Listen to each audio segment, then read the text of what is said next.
Health research സ്കോളറിലേക്ക് വീണ്ടും സ്വാഗതം.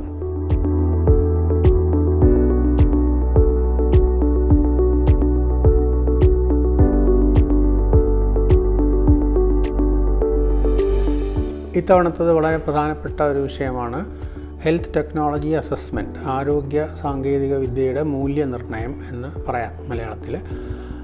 അതൊരു പ്രത്യേക രീതിയിലുള്ള പഠനങ്ങളാണ്. നമുക്കറിയാം, ആരോഗ്യ മേഖല മറ്റു പല മേഖലയും പോലെ ഇന്നത്തെ കാലത്ത് വളരെ അധികം സങ്കീർണമായ സാങ്കേതിക വിദ്യകളുടെ ഒരു അരങ്ങാണ്. പലതരത്തിലുള്ള ഓരോ ദിവസവും പുതിയ പുതിയ മരുന്നുകളും പുതിയ തരത്തിലുള്ള ഇൻ്റർവെൻഷനുകളും ഇടപെടലുകളും എല്ലാം കണ്ടുകൊണ്ടിരിക്കുകയാണ്. അപ്പോൾ അതിലേതാണ് പ്രയോജനം ചെയ്യുന്നത്, ഏതാണ് പ്രയോജനം ചെയ്യാത്തത് എന്ന് ഒരു സാധാരണക്കാരനോ ഒരു ഡോക്ടർക്ക് പോലുമോ ചിലപ്പോൾ പറയാൻ കഴിയില്ല.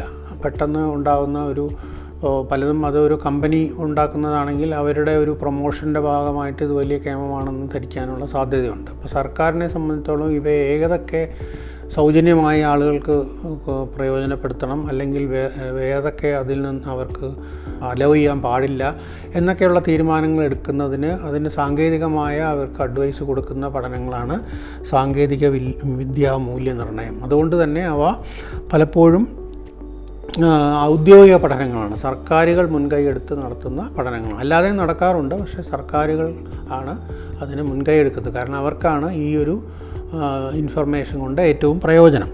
അതിനാണ് ഹെൽത്ത് ടെക്നോളജി അസസ്മെൻറ്റ്, HTA എന്ന് പറയുന്നത്.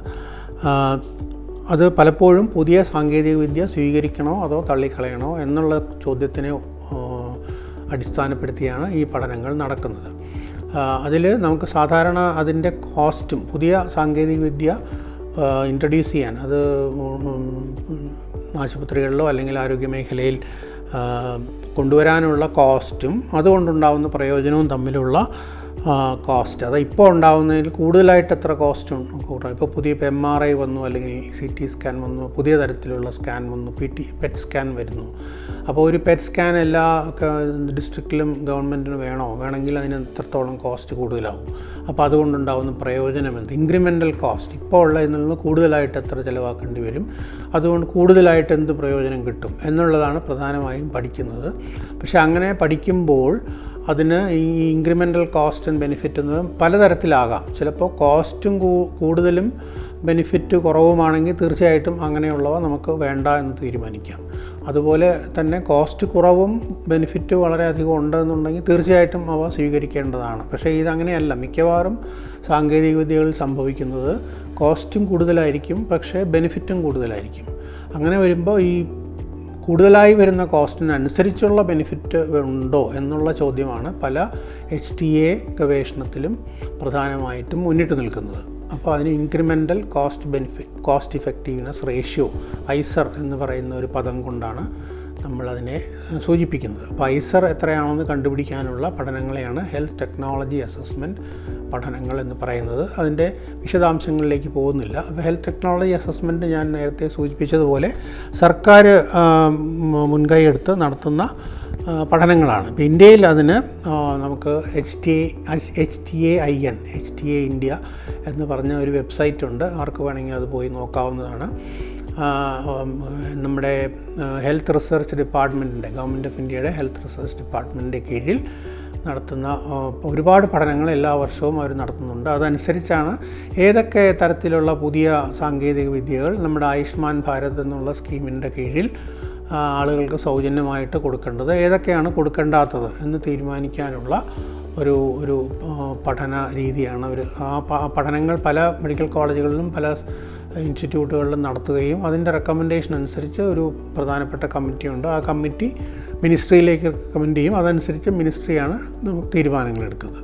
അതാണ് HTA. പല രാജ്യങ്ങളും ഈ ഒരു രീതി സ്വീകരിച്ചിട്ടുണ്ട്. ഇപ്പോൾ UK അവരുടെ നാഷണൽ ഹെൽത്ത് സർവീസിൻ്റെ ഒരു പ്രത്യേകത, അവർ കംപ്ലീറ്റായിട്ട് പൗരന്മാർക്ക് സൗജന്യമായി ഹെൽത്ത് ആരോഗ്യ സേവനങ്ങൾ ലഭ്യമാക്കുന്ന ഒരു ഏജൻസിയാണ് നാഷണൽ ഹെൽത്ത് സർവീസ്. അപ്പോൾ അങ്ങനെ വരുമ്പോൾ അതിൻ്റെ കീഴിൽ എന്തൊക്കെ പുതിയ കാര്യങ്ങൾ ഉൾപ്പെടുത്തണം എന്ന് തീരുമാനിക്കുന്നത് NICE എന്ന് പറയുന്ന national institute of health care excellence എന്ന് പറയുന്ന ഒരു സ്ഥാപനം ഇതുപോലെയുള്ള ആരോഗ്യ സാങ്കേതിക വിദ്യ മൂല്യനിർണ്ണയം നടത്തിയിട്ട് അവരുടെ റെക്കമെൻഡേഷൻ അനുസരിച്ചാണ് NHSനകത്ത് ഇത് ഉൾപ്പെടുത്തുന്നത്. അങ്ങനെയുള്ള സംവിധാനങ്ങൾ ബ്രസീൽ, തായ്ലൻഡ് മുതലായി പല രാജ്യങ്ങളിലും പുതുതായിട്ട് തുടങ്ങിയിട്ടുണ്ട്. ഇപ്പോൾ ഇന്ത്യയിലും അങ്ങനെയുള്ള ഒരു ആരംഭം കുറിച്ചിട്ടുണ്ട്. കഴിഞ്ഞ ഒരു 5-10 വർഷത്തിനകം ആണ് തുടങ്ങിയിട്ടുള്ളത്. ഭാവിയിൽ ഇത് കൂടുതൽ ശക്തമാവാനാണ് സാധ്യത.